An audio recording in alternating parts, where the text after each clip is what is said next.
There's a very important benefit of apple cider vinegar that I've never even talked about in any of my videos on apple cider vinegar, and I probably have hundreds of them. And I think most people know that apple cider vinegar is good for digestion. It helps with bloating, indigestion, acid reflux. Apple cider vinegar also is good for your blood sugar. It helps make insulin more sensitive. We have less of a fatty liver and less inflammation. I think a lot of people know about those things, and I've talked about those benefits extensively until very recently. Is another huge, major benefit of apple cider vinegar. And to explain the benefit, I just need to explain something about good bacteria and bad bacteria. Both groups of microbes can go into a dormant state. They can go to sleep. I want to show you something in this book right here, which is kind of like a mini summarization of a textbook on microbes. I want to read something to you. This is mind-blowing. Certain bacteria were able to switch from an active growing phase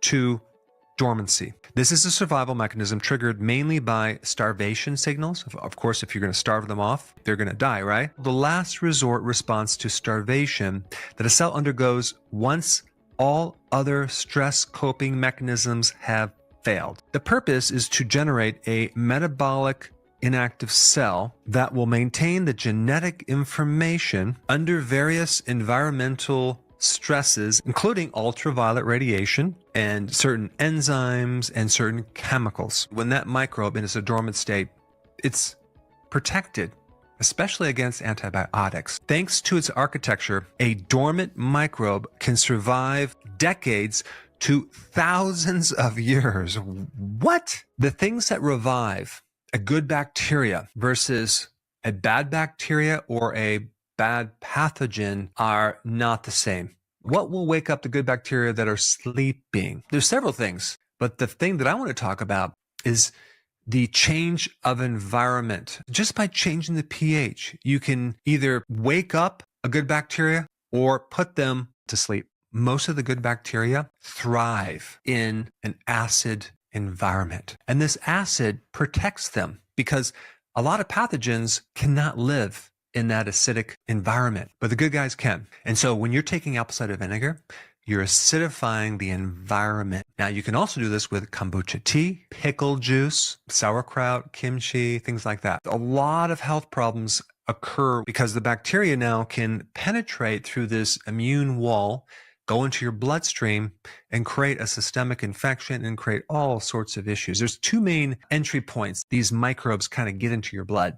One is through the colon, and the other is through your gums. In fact, there are certain reports that when they look at plaquing in the arteries, they're finding bacteria from your mouth. A lot of skin problems is coming from this bacteria that should be in the gut, but it's called translocated. It moves in a different part of your body. There's another type of microbe that creates butyrate, which is kind of a byproduct that helps insulin resistance. Those microbes love an acidic environment. And just by keeping that pH in the acidic range, you can greatly increase the numbers of those bacteria. It's all about the terrain, the environment. I mean, think about with you. Don't you thrive in a nice environment? We have a mutual arrangement with microbes, right? We provide a home for them to live, and they give us immune protection. They make vitamins. They help us digest. If you're not going to provide a good home for them, they're going to go to sleep and wait for you to clean up your act. By dropping the pH, making it more acidic, you germinate that microbe. That means activate it. You also have other microbes like friendly yeast that live more in an acidic environment. I mean, let's talk about some other microbes. H. pylori. H. pylori has a strategy of releasing something that's super alkaline. It's called ammonia. And then it can kind of really do its damage. And it's behind ulcers in the stomach and the small intestine. You have other microbes called C. diff, E. coli, salmonella that could be put to sleep once you reduce the pH below 6. You have the small intestine, and then you have the large intestine, right? The large intestine is where the majority of microbes are.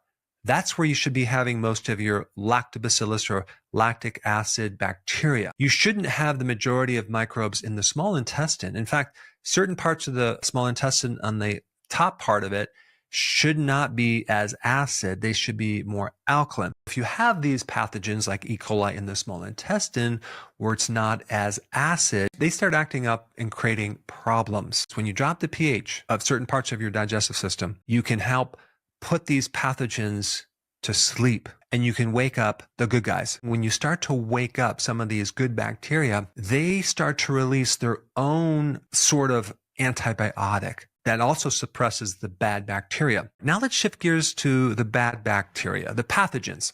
How do you wake those guys up? The main way is not necessarily just to increase the pH and make the body more alkaline.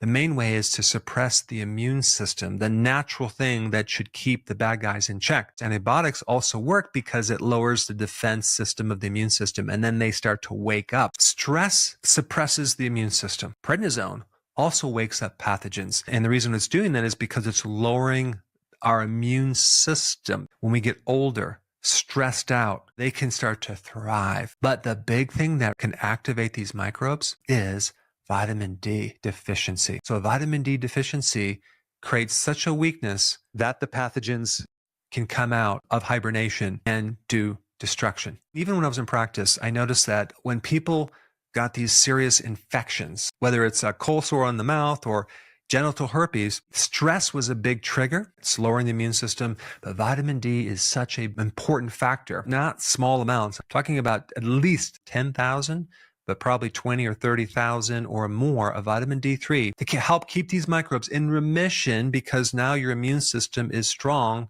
and it can keep those guys in check. I hope you now know the importance of apple cider vinegar and other natural acidifiers that can help change the environment of your gut. So what I would recommend is taking 1 tablespoon of apple cider vinegar in a little water in the evening every single day.